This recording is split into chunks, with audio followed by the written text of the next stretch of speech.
challenges of Down City Providence are not easy. We'll talk to the former mayor about what his ideas are to help it out. The Dan Yorke State of Mind program is brought to you in part by Lookout Rhode Island and Takeo Comfort Solutions. He's still studying his issues. You can see that little paper that came out into the corner. How's everybody doing? Glad to have you around for a Monday evening. Yeah, Joe Paolino is here. He's no stranger to you on this show. He's no stranger to anybody in Rhode Island. He's the former mayor. And for a while there, it looked like he was actually running the city. In fact, I think his advocacy for cleaning up downtown, whether you agree with some of his strategies or not, has gotten the mayor in the game a little bit. So kudos, right? But let's break down some of the conversation with the mayor. Former mayor, coming up in just a couple of minutes. Thank you so much for joining us. Let's switch over and just check out the latest. Well, now it's this. I'm not so sure this is a great move on the part of Hillary Clinton. The journalists are going to follow this story. Whether this actually sticks is anybody's guess. So I guess it was $916 million dropped as opposed to a dime. Look at this headline. New York Times reporter says, hey, look what I found in my mailbox. The 1990, 5 or 6 tax returns for Donald Trump. Of course, if you're scoring at home and checking a calendar, that would be from 20 years ago. And of course, it generated into this particular story how he may have been able to avoid taxes for a couple of decades based on the accounting that you can do based on losses. And of course, the Washington Post gets into the mix as well because Donald this week reportedly is going to try to behave himself after just more or less self-inflicting wound after wound last week. Here's the latest.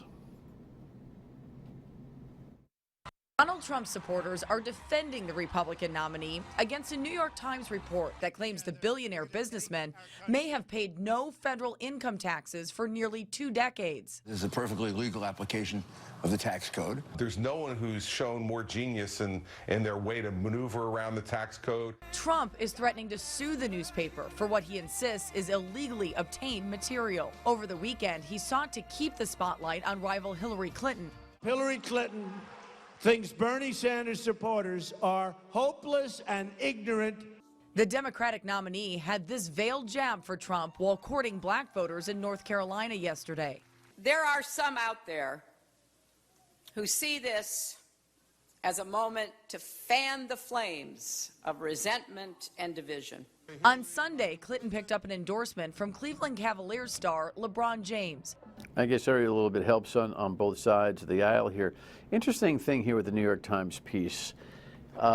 Many of you may not be familiar with tax codes that allow you to carry forward losses, but major businesses and people who own businesses are certainly familiar with it, and that's why CPAs earn the living that they do. There's nothing illegal, unless there's a fraudulent number in there, there's nothing illegal about what Donald Trump has done. The moral argument is a whole nother conversation altogether. You may buy it. You may be middle income, upper middle income, paying your fair share of federal taxes just like me and thinking, you know what, how do I end up paying as much as I do in federal taxes, income taxes, and he gets away with not paying it? Blame the system. Blame the system. I mean, the guy, listen, I'm no fan. If you've seen the show before, you know I am no fan of Donald Trump and wouldn't vote for him if you paid me the $916, well, you know, and so I have a hard time advocating for him in any way.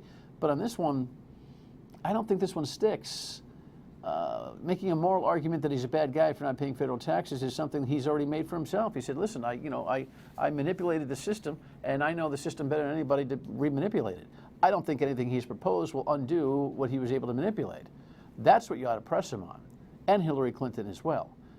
So the New York Times stuff is interesting. It doesn't mean, by the way, that we shouldn't get disclosure of his federal tax returns for the last handful of years, because that is a traditional presidential campaign cultural mandate, and he should pay for that. All right. By the way, Trump spent most of the weekend, worrying about Billary, something we used to say back in the 90s, which is so 90s. That's not sticking either. All right. We got a vice presidential debate tomorrow night. I'm sure we'll have lots to say about that middle of the week. It'll probably be one of the best debates we've ever had that no one pays attention to or remembers. Let's take the sports scene for just a second, because it was a big weekend for sports. Sorry, Kev. Sorry. Kev's a season ticket holder and Patriots fan and all those things, as so many of you are. Did you think you were going to get out of this hole 4-0? No. It just, headlines galore here. You know what? You lay an egg every once in a while. You got 3 hurt quarterbacks. It's going to happen. I'm sitting here sweating over whether the Giants can redirect the ship. I think you guys are going to be all fine now that Tom Brady. Did he report to Gillette at 12:01 this morning? Probably. He could legally, that's for sure. And I'm sure he's in the workout room somewhere. So the suspension is over. And if anybody asked, do you think we'd be in great shape if we were 3-1 during the Brady Deflategate suspension? I think everybody would have signed up for that. So I don't think it's a big deal. The Ryder Cup was incredible. Absolutely incredible. How this thing got so nationalized is beyond me, but the fever of it was incredible. And I will tell you, I sound like Donald Trump. I said incredible like 3 times. It was incredible. It's going to be incredible. That was the match of the century with Phil and Sergio, just slightly better than the one with Patrick Reed and Rory. It's great stuff. So 2 years from now, it goes back to France. Poppy is now, I guess, officially retired when it comes to regular season play, but the Sox may play on, and of course, he's very thankful. If you show these fans, you bust your tail every day, and you show them that you want to bring something to the table to win ball game every day, they're gonna love you. They're gonna love you because that's how they are around here.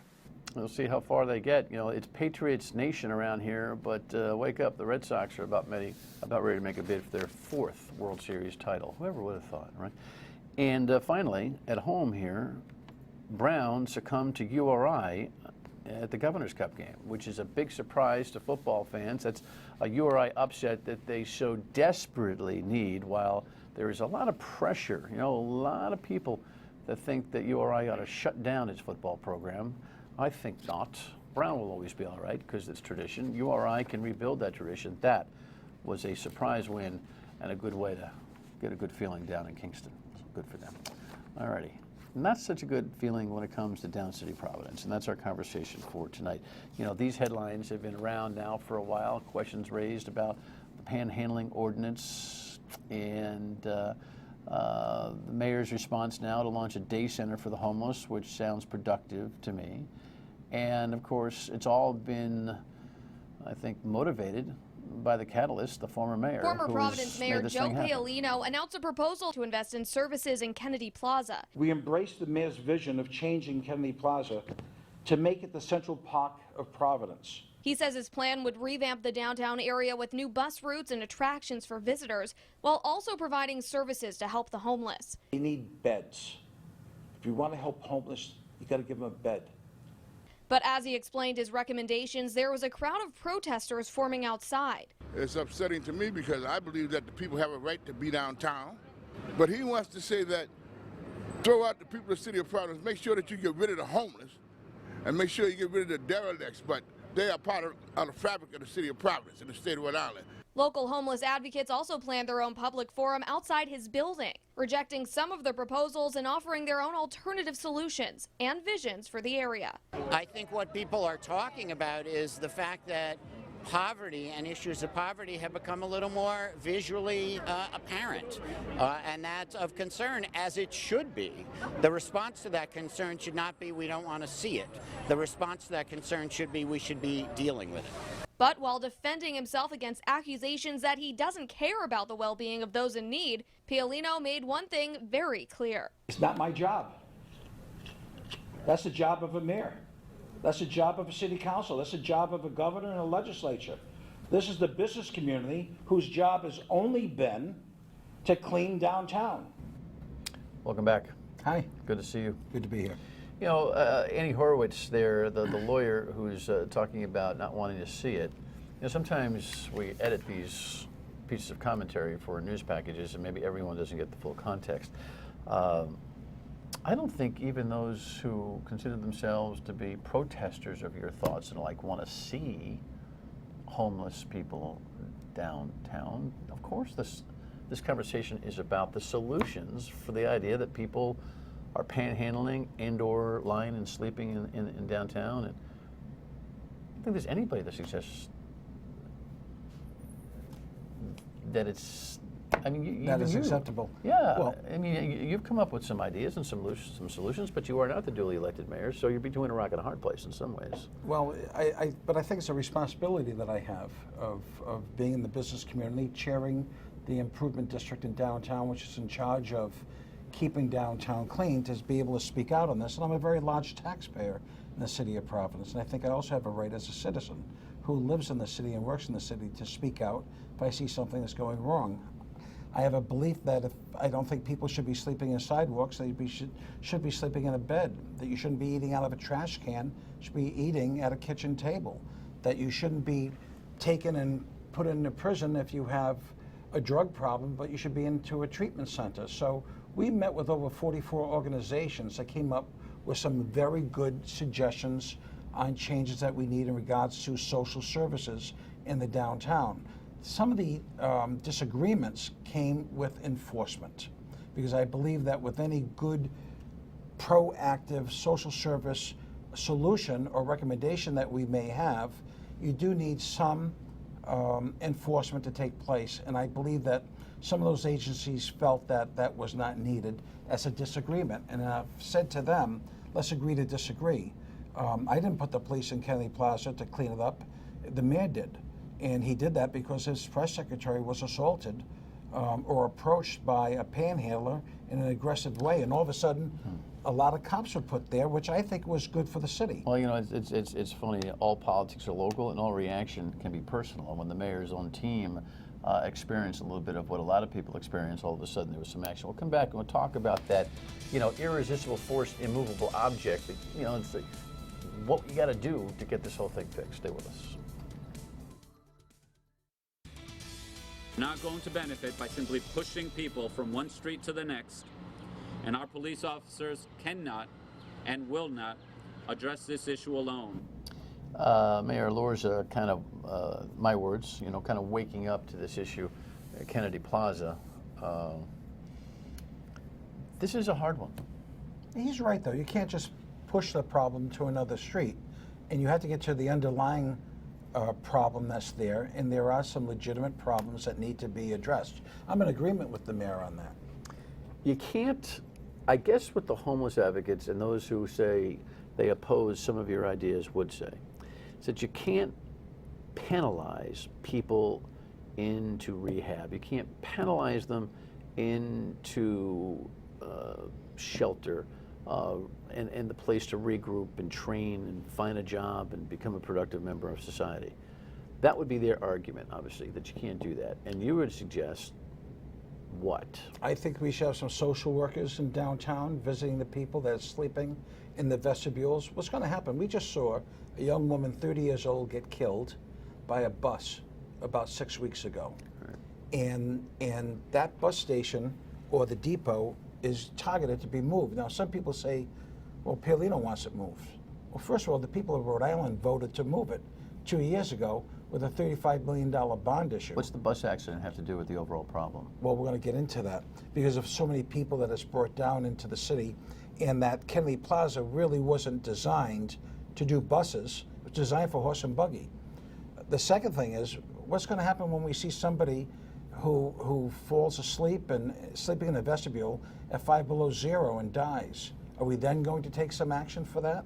Social workers will do a much better job than the Providence police talking to that person, and it may be they may get rejected the first time, second time, and third time, but what I've learned through this process, maybe the fourth or fifth time, they'll be able to gain some trust from that person and get them into a shelter to try to feed them properly, clothe them properly, and give them a place where they can sleep and maybe get some job training and other activities. You're in a funny place in this conversation, because being formally elected, but not currently elected, and being the business owner, and a prominent one, with substantial property, most folks from a distance at least will look at this and say, well, you know, he's just trying to protect his own hide. You know, he's trying to protect his investment. You won't By deny the way, that. Of course I am. Of course you are. I mean, Of course I am. Trying to protect everybody. I don't own the city, but I own some buildings in the city. But my point in raising that is that I think you have sponsored this conversation probably to the level where you can't really deliver the appropriate package of response. I think that's up to the elected officials. Correct. Which is, I think, the point you were making in the package there at the press conference. But I think it's up to me to point out where the problems are and try to give some solutions and get involved. If I just say, here are the problems I'm walking away from, it's up to you to do it.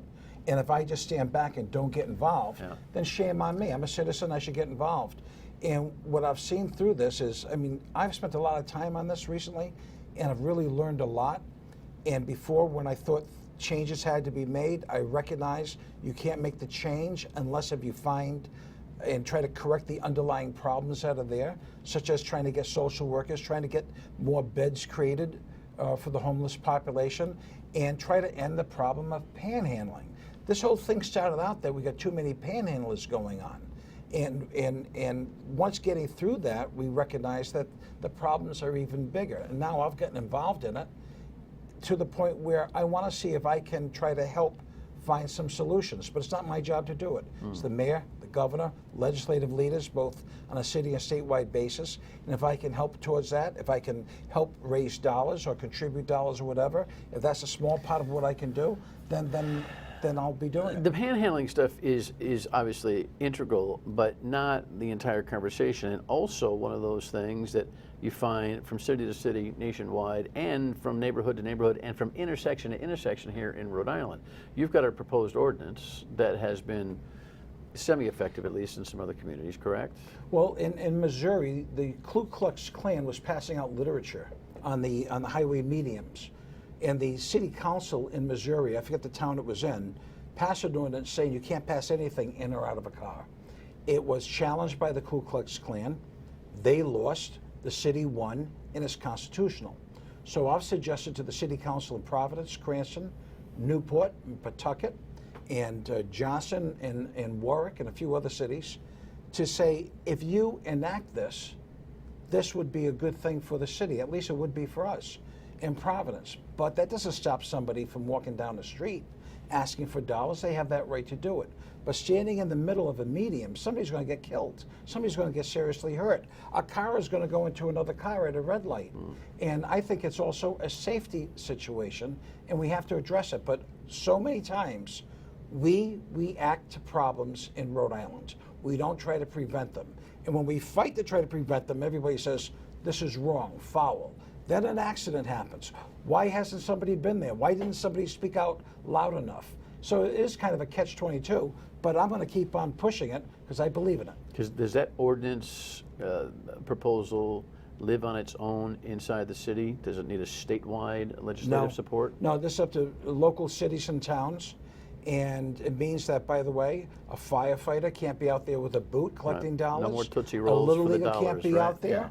Yeah. And prostitutes, drug dealers, panhandlers can't go exchanging things back and forth from an automobile, and I believe that will stand up constitutionally. And how much of that impacts Kennedy Plaza specifically? I think it has a big impact on the city, North Main Street, a lot of the other streets, and I think in Kennedy Plaza, when somebody's driving through there, somebody can't come up to their automobile. And I think it sends a message that we're not going to be a panhandling city. But most of panhandling, at least in Kennedy Plaza, is hand-to-hand, right? Some of it is, but I think that problem is a lot larger. When you take the highway ramps coming in on off 95, 195, whatever, we're always visited by somebody. All right, I know you're trying to raise some money to help this thing. We'll come back and talk about that. Stay with us. A lot of moving parts to this conversation, aren't there? Oh, a lot, but it's okay. The smoking thing, we were talking about during the break, the smoking thing is a component of this. It's a big component. What happens is that the city, well-intentioned, banned smoking in public parks. That includes Burnside Park and the park where the RIPTA terminal is on Kennedy Plaza. So there's park rangers and the security people tell anybody who wants to smoke, by the way, go over there in front of CVS. Now, CVS just banned selling tobacco products out of their store. So in order to go to CVS downtown, you have to walk through a crowd of 5, 8 people who are all smoking, and then to go into a CVS to buy cough drops. That's not right. It's discriminatory. So what I said was, eliminate smoking for all of Kennedy Plaza, including in front of CVS, or let everybody smoke there, so that's not concentrated in one area. I don't see how anybody can't see the logic in it. Do all or nothing. But you can't just separate it and be discriminatory. I think that's wrong. And then again, if people can't afford food, why can they afford $10 for a pack of cigarettes? Well, it's a constant judgment that we all make, and I don't know what the answer to that question is. It's a judgmental question. I'm not suggesting that the judgment is incorrect. It's just we in this country do not regulate how people use their money. Of course, if they're using their money for things like that, vices, if you will, yet are on the dole, we all have a public conversation about that. It's one of the more difficult social conversations that we have in America today. Absolutely. Nobody wants to be told what to do, but I look at it as if somebody was jaywalking. And, you know, you don't put a person in jail if they're jaywalking, but you say, gee, you're not supposed to walk that way. Why don't you use the crosswalks? Same thing if somebody's smoking. The bigger problem in Kennedy Plaza, though, is also the so-called monkey weed smoking. It's a synthetic marijuana that's there, and it just knocks people out, and they're lying on the street, and they're in a half daze. They look like they're in a coma, and that's a serious social problem. The City Hall's response, you happy with it so far? We're trying to work together. We need the mayor's leadership. This doesn't happen without the mayor. And he has been kind enough to communicate with me back and forth. We're meeting with our staffs on Wednesday. I want to continue to meet so that could be one plan. All we can do is make recommendations. It's up to the city to make the plan. What about the fundraising that's going on? Well, a couple of things. One, I'm talking to some private foundations. I had a commitment last week of about $50,000 from one private foundation, over and above what they've given before for social services. Specifically to do? To help us hire social workers in downtown to visit people that have been sleeping in vestibules and really don't have a place to go. In addition to that, we're going to have a Christmas gala fundraiser in December in the lobby of my building, one of my buildings in downtown, and go to the business community, try to get them to contribute more monies that can be dedicated for downtown. We don't want to take anything away from the neighborhoods, but we don't have a component for the downtown, and I think that's something that we should do. So and you know something, why not? Well, I appreciate the work. Let me ask you this. Is this, I only have a few seconds here, is this a taxpayer solution or is this a business investment solution? I think it's a little bit of both. The business community, not the business community, but the state is going to have a $50 million bond issue on the ballot for housing. I think some of that should be targeted to take care of homeless problems, because it's a problem in society. It's legitimate. It's there. And I don't think that people should be sleeping in 95-degree weather outside on a sidewalk, and they shouldn't be sleeping on that sidewalk at 5 below zero. Well, we'll see how the progress goes with the mayor. We'll stay in touch with you on this. Appreciate your advocacy. Good to see you. Thank you. All right. Well, final word when we come back. Stay with us. Joe will join me on the radio program on WPRO, of course, from 3 to 6 each weekday after this meeting with City Hall on Wednesday. So plan on him on Thursday, updating us on this challenge to clean up downtown. Not of people, but environment. You know what I mean. Beautiful. Secretary of State Nellie Gorbea will be my guest on the program here tomorrow night, so make a note of that. Thanks for watching. Good night.